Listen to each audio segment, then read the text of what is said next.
ברשות כל הקהל הקדוש, הקדוש ברוך הוא בעזרת השם ייתן לכולנו ישועה והצלחה, ברכה ושמחה, סייעתא דשמיא גדולה, כל אחד בכל אשר יפנה ישכיל ויצליח. בעל הבית היקר, אהוב לנו כבן, רבי בנימין אמר הצדיק, הקדוש ברוך הוא ימלא משאלות ליבו לטובה, ימלא ויתעלה, הוא ואשתו הצדקת, הילדים הצדיקים, הבית זה ויושבהו, תחול ברכת אליהו, אור גדול, שמחה, ברכה, ישועה וכל הטוב בעזרת השם. אמן. רבי מרדכי הצדיק, אהוב עלינו אהבה מרובה, הקדוש ברוך הוא ייתן לו בעזרת השם שמחה, נחת, הצלחה, ברכה, ישועה, סייעתא דשמיא וכל הטוב בעזרת השם. חתן וכלה הצדיקים, בנימין הצדיק ואסתר הצדיקה, הקדוש ברוך הוא בעזרת השם ישפיע עליכם שפע גדול, יהיה לכם בורא עולם בקניין, השלם זה הבניין, שיהיה בניין עדי עד. אתם מדברים עברית? כן. ברוך השם טוב, יהיה במזל טוב, מזל טוב, מזל טוב ושמחה, הצלחה וכל הטוב, הקדוש ברוך הוא ישפיע כל הטוב, ישפיע כל הטוב בעזרת השם. ברכה והצלחה, ברכה והצלחה. אולי נדבר קצת בעניינים של פרשת השבוע. פרשת השבוע בחוץ לארץ זה פרשה, בארץ ישראל זה פרשה אחרת, אבל נסתכל על פרשת פנחס. התורה הקדושה אומרת לנו, מתי שהתורה מונה את כל מה שקרה וסופרת מה שקרה לדתן ואבירם, שדתן ואבירם הלכו אחרי קורח ועדתו, והאדמה פתחה את פיה והם נבלעו בפנים, אפילו שדתן ואבירם היו משבט ראובן, האדמה פצתה את פיה ובלעה את שתיהם. התורה הקדושה אומרת, ובני קורח לא מתו. בפרשת פנחס התורה מספרת ואומרת לנו שבני קורח שמסופר בפרשות הקודמות, בני קורח לא מתו, הם לא מתו. צריך להקשות קושייה. עכשיו אנחנו פה בפרשת פנחס, התורה פה מדברת על פרשת פנחס, פנחס זה משהו אחר ופרשת קורח זה משהו אחר, אז למה התורה פה עומדת ומשווה ואומרת ובני קורח לא מתו? מה זה קשור בני קורח פה לפרשת פנחס שהתורה מספרת שבני קורח לא מתו? היה צריך לספר לנו את זה בפרשת קורח. מדוע פה באמצע פרשת פנחס התורה מספרת ואומרת בני קורח לא מתו? אז אולי אפשר לבאר ולומר יסוד גדול. פרשת פנחס באה לסמן לנו את הגאולה. מי זה פנחס? פנחס הוא אליהו. אליהו הנביא, השורש שלו זה מפנחס בן אלעזר בן אהרון הכהן. וכתוב, הנה אנוכי שולח לכם את אליהו הנביא לפני בוא יום הגדול והנורא, וישיב לבבות על בנים ולבבות על אבותם. מה התורה הקדושה אומרת פה? לפני שהמשיח יבוא, מי יבוא לבשר לנו על הגאולה? אליהו הנביא. אליהו הנביא יבוא לבשר על הגאולה. ופרשת פנחס תמיד יוצאת בתחילת שלושת השבועות. מה זה שלושת השבועות? שלושת השבועות זה התחלה של בין המצרים. מה זה מצרים? על בין המצרים, על זה שהתורה הקדושה אומרת לנו, כל רודפיה השיגוה בין המצרים. הזמן הזה, כל מי שרודף את עם ישראל, חס ושלום, משיג את עם ישראל בין המצרים. זה הזמן הקשה של עם ישראל. ובתוך הזמן הקשה של עם ישראל, פרשת פנחס תמיד היא יוצאת בתחילת שלושת השבועות. אז בתחילת שלושת השבועות, שזה פרשת פנחס, התורה מספרת לנו ובני קורח לא מתו. מה העניין ובני קורח לא מתו? מה החידוש שהתורה באה לחדש לנו שבני קורח לא מתו? בבנימין תתרגם צדיק. Alors le Rav, il revient sur la paracha de la semaine. Il a commencé tout d'abord par bénir toute l'assemblée et bénir le Khatan et la Kala, et par la suite il est revenu sur la paracha. La paracha de la semaine, cette semaine, n'est pas la même paracha qu'on lit en France et la paracha qu'on lit en Israël. Il a dit qu'il souhaitait parler sur Pinchas. Il dit que dans la paracha de Pinchas, il est écrit, on revient sur la querelle donc, qu'il y avait entre Korach et Moshe Rabbeinu, et il est écrit, Uvne Korach lo metu, comme quoi les enfants de Korach ne sont pas morts. Il dit, comment c'est possible qu'on a eu la paracha de Korach, après on a eu d'autres parachiotes, et après on arrive à la paracha de Pinchas, et c'est à ce moment-là qu'on dit Uvne Korach lo metu. Il dit comment ça se fait qu'il y a eu cet enchaînement chronologique. Finalement, il y a eu des parachiotes qui se trouvent entre la paracha de Korach et la paracha de Pinchas, et seulement maintenant, on dit voilà, les enfants de Korach, eux, ne sont pas morts. Il a souligné que la paracha de Pinchas il dit c'est quoi Pinchas? C'est Eliyahu Hanavi. Eliyahu Hanavi, Eliyahu le prophète, lui, il fait référence à la Géoula, à la délivrance finale avec le Mashiach. Et donc, le Rav, il dit que là, pendant ces 3 semaines, comme vous le savez, entre le 17 Tammuz et Tisha B'Av, c'est la période de Ben Hametzarim, c'est la période des 3 semaines qui séparent le 17 Tammuz et Tisha B'Av, qui vont jusqu'à la date de la destruction du temple. Et il dit que Pinchas, ça tombe toujours à ce moment-là. Et donc il revient sur cette question, qui pour lui est une question forte. Et c'est pourquoi, au moment de la paracha de Pinchas, on revient sur ce Inyan de Korach, ce sujet de Korach, et on dit, où venez Korach, l'homme et tout, les enfants de Korach ne sont pas morts. אז אפשר לפרש ולומר יסוד עצום. התורה הקדושה אומרת לנו שקורח ועדתו, כל קורח וכל מי שהיה עם קורח נענשו ומתו, שהאדמה פצתה את פיה וכולם נבלעו בתוך האדמה. מי ניצל מכל הקבוצה של קורח ועדתו? און בן פלט, אותו אדם שהיה יחד עם דתן ואבירם וקורח ועדתו, שאשתו אמרה לו מה אתה עושה? מה יצא לך מזה? אשתו נתנה לו לשתות יין, הוא נרדם והיא עמדה בדלת ופתחה את השיער שלה, ואז קורח ועדתו לא נכנסו כי לא הייתה בצניעות. הוא ניצל וניצלו הבנים של קורח. כמה בנים של קורח? 3 בנים של קורח, אליסף, איתמר ועוד 3 בנים של קורח, הם ניצלו. כל המשפחה של קורח, כל הדת של קורח, כולם נבלעו בתוך האדמה. וזה היה דבר קשה ביותר, שמשה רבנו ביקש מהקדוש ברוך הוא שימותו מיתה משונה כולם, חוץ מ3 בנים של קורח שהם ניצלו. Donc le Rav il souligne, il dit qui sont les personnes qui étaient autour, qui faisaient partie donc de cette population qui est autour de Korach et qui ne sont pas décédés. Il y a les 3 enfants de Korach qui ne sont pas décédés, et encore une personne qui était On Ben Pelet, parce que lui il souhaitait aller du côté de Korach, mais sa femme elle a senti que c'était pas un bon chemin emprunté. Qu'est-ce qu'elle a fait? Elle lui a donné à boire, et du coup il s'est dévêtu, et quand Korach est parti pour le chercher pour qu'il rejoigne son équipe, il était comme il n'était pas de Sanoua, il n'était pas habillé, donc ils sont ressortis, et c'est comme ça qu'elle a sauvé son mari. Et donc du coup le Rav il dit voilà, c'est ces 3 enfants de Korach plus On Ben Pelet qui eux ne sont pas morts parmi l'équipe qui a suivi Korach. ואיך ניצלו הבנים של קורח? מה קרה עם הבנים של קורח שהם ניצלו? איזה נס, מה קרה עם הבנים של קורח? Et pour les enfants de Korach, quel miracle a-t-il eu lieu qui a pu leur permettre d'être sauvés? Qu'est-ce qui s'est passé exactement? התורה מספרת מתי שמשה רבנו ראה את המחלוקת הגדולה של קורח ועדתו. מה עשה משה רבנו? משה רבנו הלך לקורח לבית שלו ואמר אני אלך לדבר איתו שיפסיק את המחלוקת. Qu'est-ce qui s'est passé quand Korach a commencé à se révolter à l'encontre de Moshe Rabbeinu? Moshe Rabbeinu, il a dit quoi? Il a dit je vais partir voir Korach chez lui à la maison, je vais toquer chez lui et je vais aller lui parler pour qu'une fois pour toutes il arrête cette querelle et cette dispute.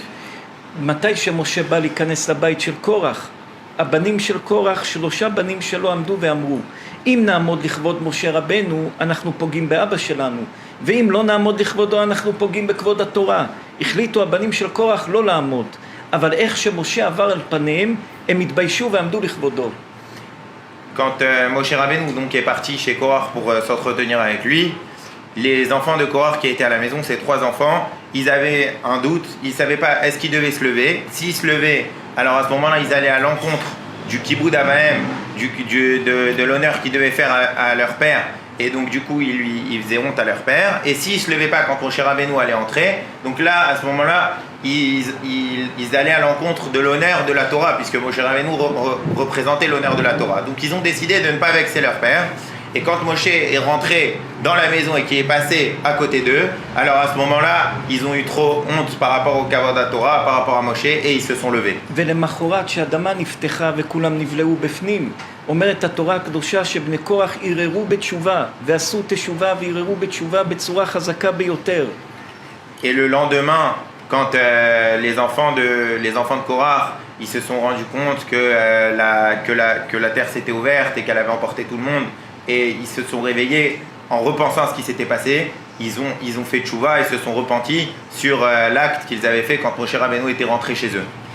ומתי שהם ערערו בתשובה, אומרת הגמרא, שנעשה להם אי בתוך גיהנום.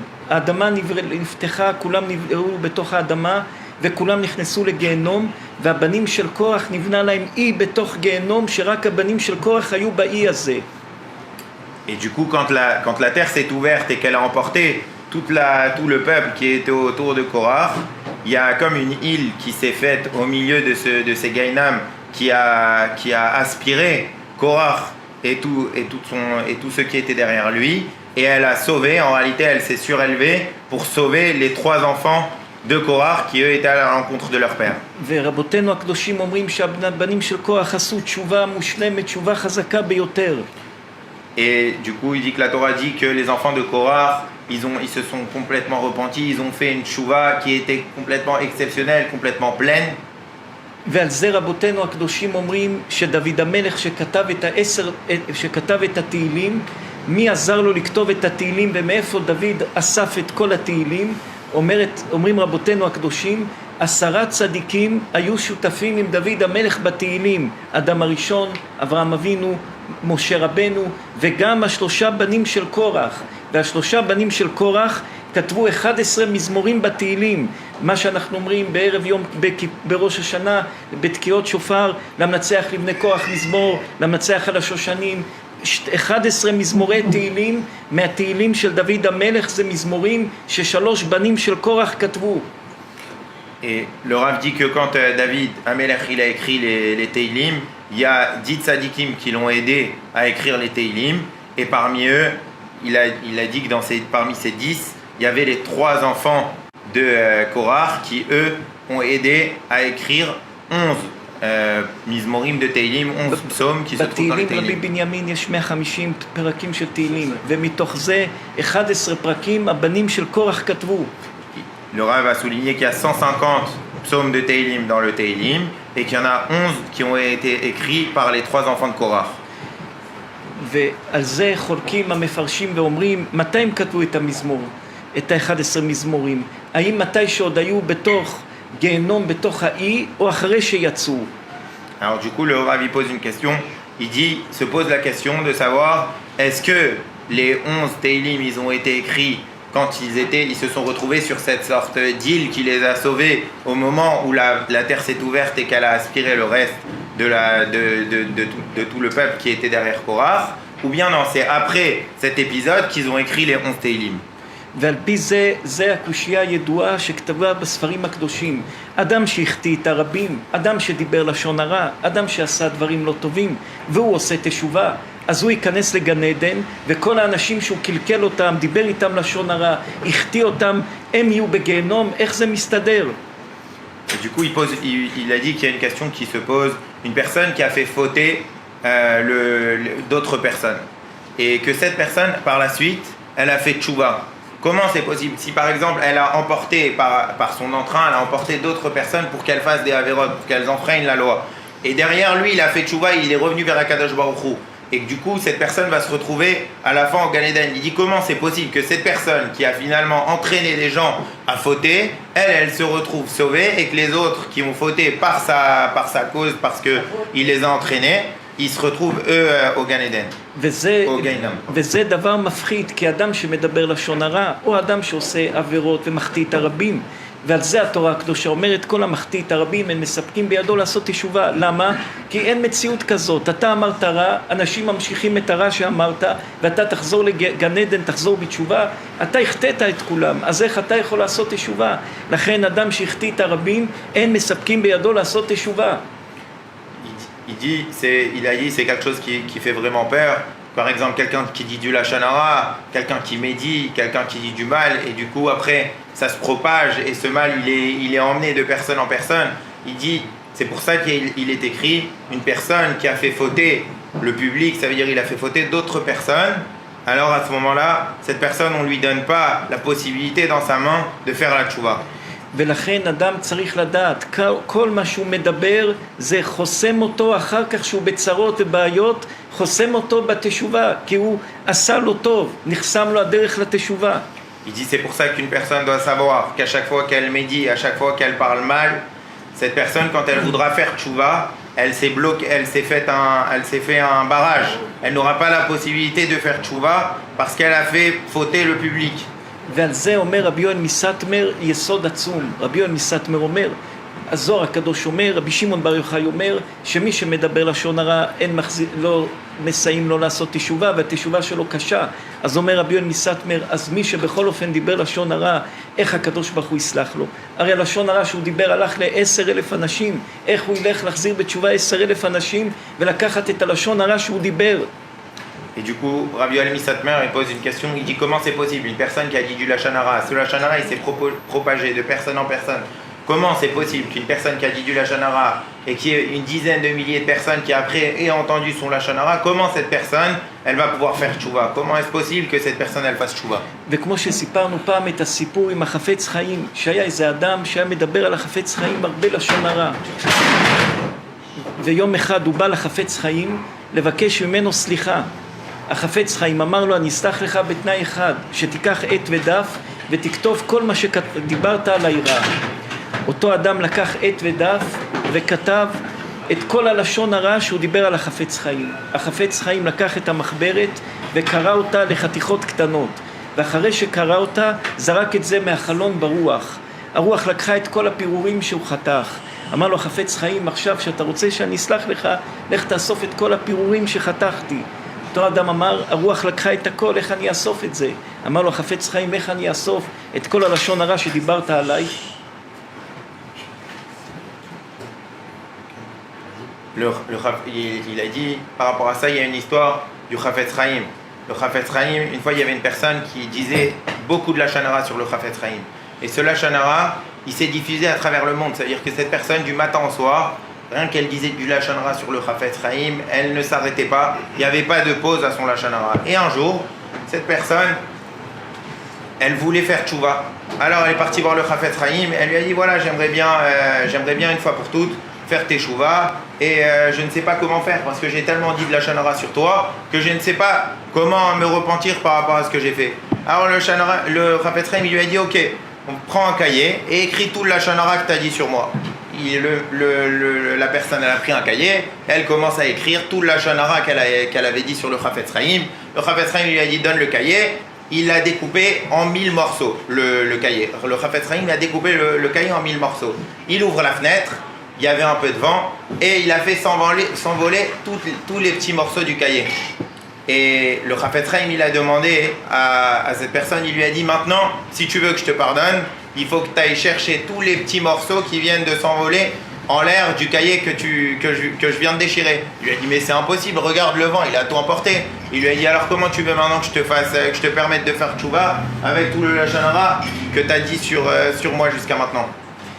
אז אומר רבי יואל מסטמר, איך הקדוש ברוך הוא יסלח לאדם על התשובה, על הלשון הרע שהוא מדבר? אומר רבי יואל מסטמר, אם האדם עושה תשובה מכל ליבו ושב בתשובה שלמה ומתחרט בלב שלו על כל מה שהוא עשה, מה הקדוש ברוך הוא עושה? הקדוש ברוך הוא מכניס בלב של כל האנשים ששמעו ממנו, ששמעו מאחרים, שכל זה לא נכון, ואז כולם לא מאמינים בזה, או שוכחים מזה, ואז כולם שוכחים או לא מאמינים בזה, אז הקדוש ברוך הוא סולח לו על הלשון הרע שהוא דיבר. Alors il répond, il dit, c'est Rabbi Yoel Misatmer, il répond, il dit comment ça se passe en réalité quand une personne, elle veut faire tchouva sur tout le Lachon Hara qu'elle a pu dire jusqu'à aujourd'hui et elle le pense vraiment, ça veut dire du fond de son cœur, elle a envie de se repentir sur ce qu'elle a dit.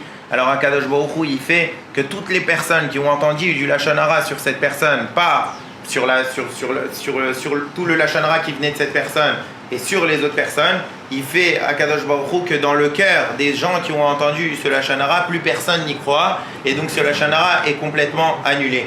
Et c'est comme ça qu'on peut annuler, il dit c'est pour ça qu'on peut faire tchouva sur le Lachon Hara qui a été dit. À Kadosh Baruch Hu, lui automatiquement, il se charge du reste d'effacer le Lachon Hara des cœurs des gens qui l'ont entendu. וכך אצל בני קורח. בני קורח חטאו עם אבא שלהם, אבל מתי שהם עשו תשובה והראו בתשובה, בזמן הזה הם עשו תשובה אמיתית ועמוקה מכל הלב. אז כל הלבבות של עם ישראל ששמעו רע ממנם על משה רבנו, על אהרון, הלב שלהם ירד להם מהרוע שהבנים שלו עשו תשובה. אז בזה הם ניצלו, ולצאת לגמרי מהעבירה שהם עשו, בזה הם כתבו את ה-11 פרקים בתהילים, וזה לדורי דורות נותן להם זכויות לנקות ולהרים אותם למקום הגבוה ביותר. Alors, du coup, le Rav, il revient sur la question de départ. La question de départ, c'était de savoir comment c'est possible que les enfants de Korach, qui eux étaient des chefs d'équipe dans cette révolution à l'encontre de Moshe Rabbeinu, ils puissent eux-mêmes faire tchouva, alors qu'ils ont amené des gens et qui eux-mêmes sont tombés eux-mêmes dans la Avera d'aller à l'encontre de Moshe Rabbeinu. Il dit, d'après ce qu'on vient de dire, à partir du moment où ces personnes elles-mêmes, elles ont fait tchouva, Akadosh Baruch Hu, automatiquement, il a enlevé dans le cœur des gens qui étaient influencés par la médisance qu'ils avaient fait, il a enlevé dans le cœur tout le mal qu'ils avaient et qu'ils pensaient à l'encontre de Moshe Rabbeinu. Et il dit, quand ils ont écrit ces Teilim, à ce moment-là, ils ont effacé définitivement tout reste qui aurait pu rester dans leur cœur et du Lachon Hara et du mal qu'ils ont pensé et qu'ils ont pu faire à Moshe Rabbeinu. וזה מה שאנחנו פה לומדים בפרשת פנחס בזמן חורבן בית המקדש בשלושת השבועות.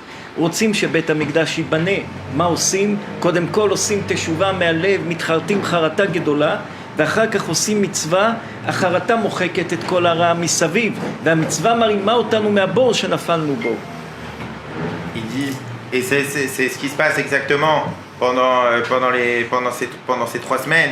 Il dit dans un premier temps, on est en train d'enlever tout le mal qui se trouve autour de nous, et après on va faire des mitzvot, et c'est ces mitzvot qui vont nous permettre de vraiment remonter à la surface du puits dans lequel on a pu tomber. בעזרת השם הקדוש ברוך הוא ייתן לכולנו ישועה גדולה. אליהו הנביא ישפיע אור גדול, יבשר לנו בשורות טובות, ישועות ונחמות. ובעזרת השם ייתן לחתן ולכלה שמחה, מזל, ברכה, ישועה והצלחה, ויהיה כל הטוב, רבי בנימין הצדיק, רבי מרדכי, קודש קודשים, כל הקהל הקדוש, ישועה ושמחה, מזל וברכה וכל הטוב, בשורות טובות.